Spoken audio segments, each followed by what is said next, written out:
Kitty is an underclassman at McKinley, and she's a Cheerio. She's pretty ruthless. She's a mean girl. She has a little rivalry with Brittany. She's manipulative. She gets what she wants, and she does whatever it takes to get it. Kitty doesn't have a last name yet. I like to think of it as a Cher Madonna situation. So maybe she just never will have one. I'm kind of hoping.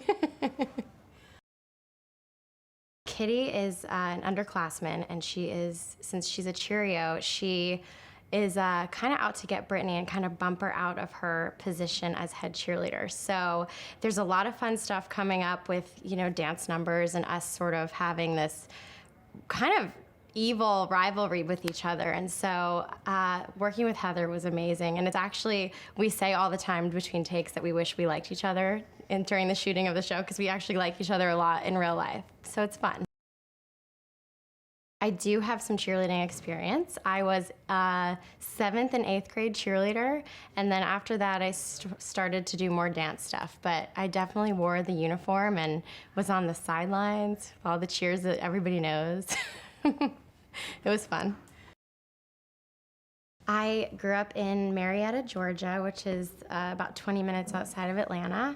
I am the youngest of 2 girls, so I have an older sister who, did the lawyer route.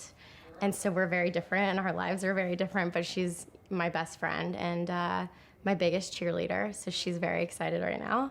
I grew up in the suburbs, but I was always, visiting New York and seeing Broadway shows, and that was totally my inspiration for why I wanted to move to New York when I turned 18. And I just had the most supportive parents that made that possible and continued to put me in dance class and acting class and singing lessons and all that. So I was really fortunate to have that.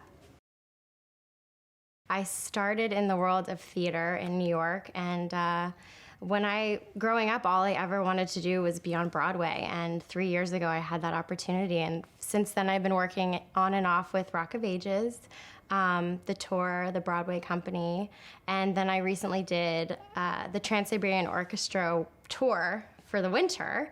So I've sort of been all over the place as far as live performing, but this is my very first TV opportunity, and it's gigantic. Coming into Glee was totally intimidating because we all know what a humongous show this is. The schedule is pretty nuts, and we're here at 5 a.m. sometimes, and sometimes we're here till 2 a.m. It just sort of depends, and you kind of learn how to just roll with the punches and drink some caffeine sometimes at 11 p.m., which I've never done in my life, but you got to do what you got to do, but it's fun, and I don't really realize how late it is sometimes because we're having a lot of fun. I got my script in the mail. I saw that my very first scene on national television is with Jane Lynch. So for me, that was one of the most nerve-wracking experiences of my life, shooting it, but it was also one of the coolest, for sure. I'll never forget it.